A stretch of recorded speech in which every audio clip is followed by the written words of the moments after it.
Hi folks, CodeTutor here and my name is Anil Deshpande.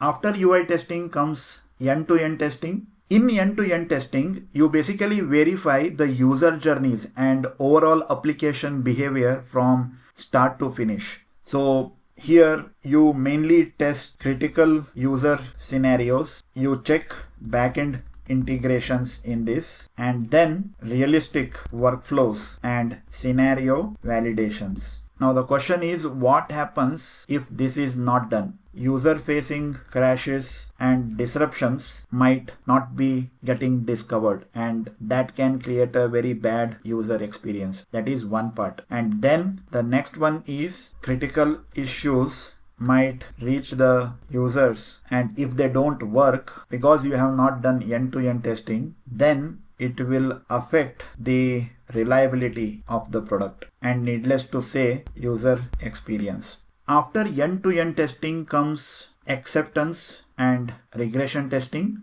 This is usually done when you have already been releasing the application for quite some time. For example, there was a version of the application 1.0 and then you released 1.1. Then you have to ensure that 1.1 doesn't basically break anything that was there in the 1.0. That is, the previous features should still work perfectly fine, along with whatever the new features that you are releasing in the new version of the application. That is the whole purpose of doing the acceptance or regression testing. That is the reason the word we use here is regression testing. Under this, what is being tested? You are basically checking for stability of existing functions, and then you are checking the core functionalities are working fine. What happens if this is not done properly? Anybody who upgrades the application thinks that we're working perfectly fine in the previous version, even they might stop working fine because you have not done the regression testing or acceptance testing properly. So bugs and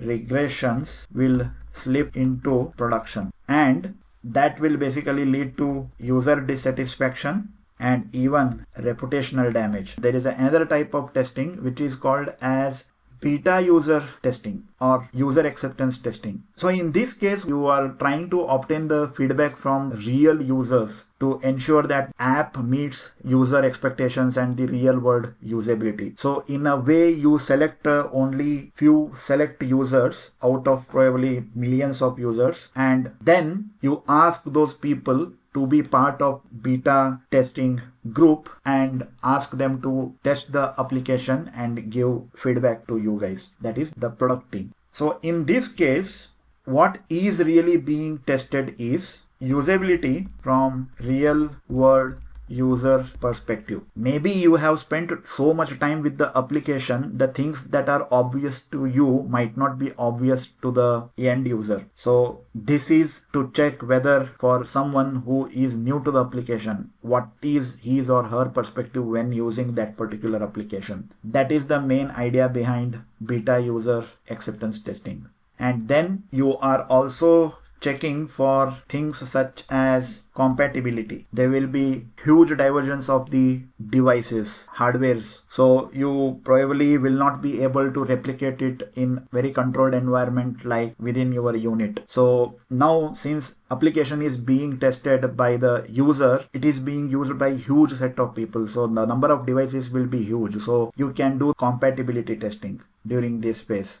And then user satisfaction, you can ask the people to rate how they are finding the newly released application, and then are there any unexpected usage scenarios. That is the whole idea behind why you need to do beta or user acceptance testing. Now, in case if you miss this, what is the impact? You have basically released poorly validated features, and these features might actually not work or might not even get the necessary response from the end user, and that will basically create poor app ratings and, needless to say, dissatisfaction. And then finally, the another testing type that is typically done is performance testing. And as name indicates, you are trying to test the application performance under various conditions and prevent the performance regressions. How much busy the application keeps the CPU and how much memory the application is hogging. Is there any network latency, and even things like battery drain. If the application is consuming too much of a battery from the mobile device, those are being tested as a part of the performance testing. And then probably another thing that you are checking as a part of this is UI fluidity, which is nothing but responsiveness under stress or load conditions. What if millions of applications hit a backend at the same time? Then probably you want to simulate that condition and see what effect it has on the mobile application. If you have built some kind of a data caching mechanism in the application, how much of data it can cache, how long it can cache, what is the memory that it is going to consume. So you are basically creating stress and load conditions to see how the application performs, and that is the reason why you are doing the performance testing. Now, what happens if this is not done? Poor user experience, laggy UI, and crashes due to resource crunch, because you have not created those scenarios and tested for those scenarios. That is one problem. What will also happen is people will start uninstalling the applications, and if only that happens, it's okay, but then people will start giving poor reviews in the App Store. So as a part of the Android testing, this is what pretty much is there. There are almost around 8 kinds of testing, that is unit testing, integration testing, instrumentation testing, UI testing, end-to-end testing, acceptance or regression testing, beta user acceptance testing, and performance testing. Now you might be thinking, okay, I understand all these different kinds of testing are there, but who does all these different kinds of testing? Whether as a developer, it is my responsibility to do all these testing? And the answer is no. As a developer, you won't be doing all these testing. Only some of these 8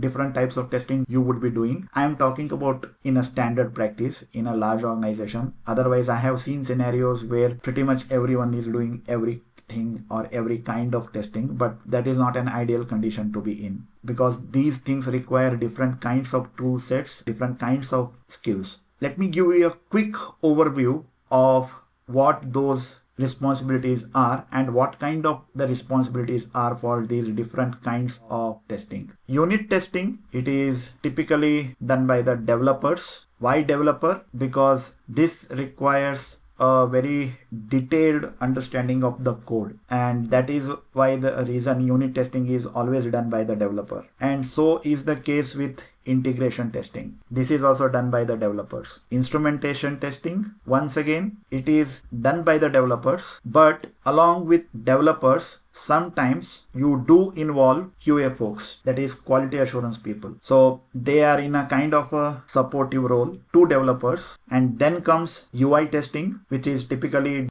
done by the developers. QA folks also do UI testing. And then comes end-to-end testing. And this is usually done by QA folks. So let me increase the font size, which are like primary responsibilities here, so that it becomes a bit quite apparent. And here, support given by the developers, because if something is not working and some kind of clarifications need to be provided, then you need a support of the developers for the QA. But still, end-to-end testing is QA's responsibility. Acceptance and regression testing, once again, it is very much similar to that. QA people take the main responsibility here. Developers do the support role, bug fixing. And then beta acceptance testing, once again, QA people do the main testing here. Developers are once again in the support role. And as far as performance testing is done, it is pretty similar, I would say. Once again, it is QA people who are taking the major responsibility here. So if you look at it, the first 4, that is unit testing, integration testing, instrumentation testing, and UI testing, here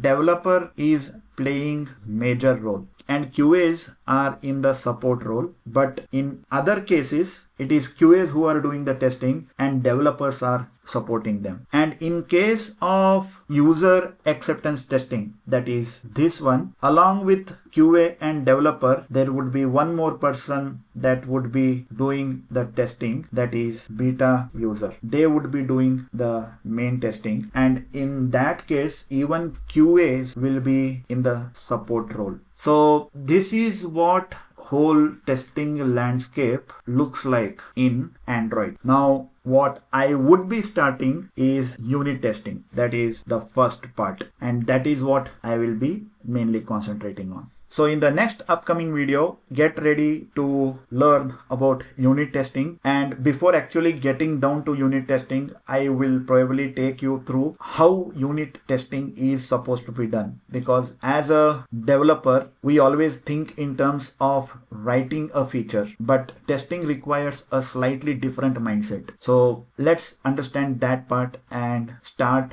learning how to write unit test cases. Brings us to the end of this particular video. Don't forget to like, comment, share the video and subscribe to the channel. Take care. Bye.